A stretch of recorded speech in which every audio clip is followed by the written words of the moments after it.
It begins quietly.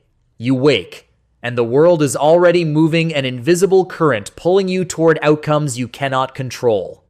Laozi, centuries ago, observed the same currents, only in human behavior, not rivers or tides. He noticed how desire, attachment, and fear enslave the mind, how the brain, evolved for survival, sabotages the life you wish to lead. Imagine a man at the peak of success, a flourishing empire, wealth, recognition. Then the world collapses, markets crash, relationships fracture, possessions vanish. Most people panic, chase, and cling, but a few do not. They act without desperation. They move like water. One modern businessman, having lost everything during a crisis, simply went to work, embraced modesty, and waited. Not passively, but with presence. Within years, he rebuilt a greater empire, his success amplified not by obsession, but by detachment. This is the paradox Harunobu revealed. Clinging blocks progress. Desire, attachment, and ego create internal turbulence, and the brain, interpreting these as threats, triggers fear, anxiety, and impulsivity. Outcomes become prison bars. Freedom dissolves. Yet, water teaches otherwise.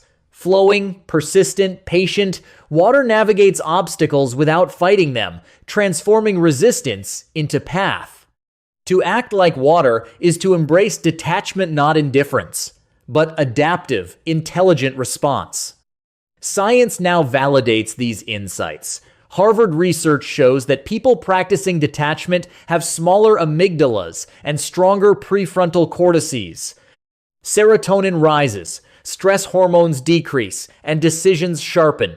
Detachment is not a philosophical ideal, it is a neurological transformation.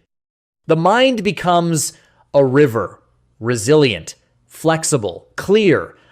Laozi's first principle is the art of as if. Act as though your goal is attained, yet as if it does not matter. Prepare fully for the challenge, yet enter unbound by outcome. The result is focus, calm, and authenticity. Ironically, this paradoxical state enhances success. The second principle is the water principle. Imagine obstacles as rocks in a stream. Most resist, battering themselves against impossibility. Water flows. It adapts, finding paths of least resistance, yet achieves everything the rock cannot. In daily life, this means adapting strategy rather than forcing outcomes. Difficult colleagues, unexpected setbacks, or personal conflicts are not enemies, they are currents to navigate. The more you resist, the more friction. The more you flow, the more effective your action. Consider modern leaders in high-stakes environments. Their calm under pressure is not luck or innate genius, it is detachment. They focus on process, not outcome. They move fluidly, responding to events rather than reacting. This is Laozi's timeless guidance. Mastery lies in alignment with natural flow, not control over every variable. The third principle is detachment from ego. The self craves recognition, validation, and certainty. When clinging to status, insisting on being right, or defending authority, flexibility collapses. Taoism teaches, let go of ego, act in alignment with purpose, and outcomes become secondary. Power, paradoxically, emerges when attachment disappears. Emotional polarity reversal deepens this practice. Instead of resisting fear, disappointment, or failure, welcome them. When the brain anticipates loss, instead of reacting, observe, accept. The tension dissolves.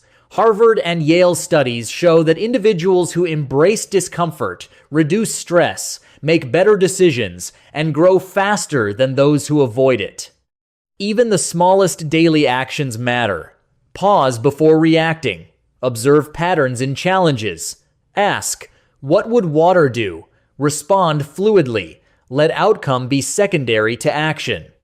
Over time, flexibility becomes instinct, detachment becomes habit, and presence becomes authority. The current is no longer threatening, it carries you forward. This practice transforms perception.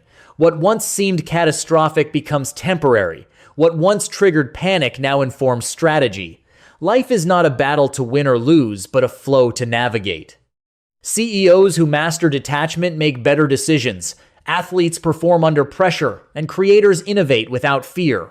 All of them, consciously or unconsciously, move like water. Harunobu observed this in daily life. Those who cling to status, outcomes, or certainty are trapped in turbulence. Those who act detached are free to act decisively, observe opportunities, and convert obstacles into progress. Neuroplasticity research confirms this. Repeated practice rewires the brain to favor calm, rational, and creative responses. Modern practitioners begin with small experiments. Let go of one attachment, today, money, praise, certainty. Approach the task as if it matters, yet as if it does not. Observe the outcome, adjust, and repeat. Over weeks, this cultivates a mind that sees patterns, perceives flow, and responds rather than reacts. Like water, you shape your env,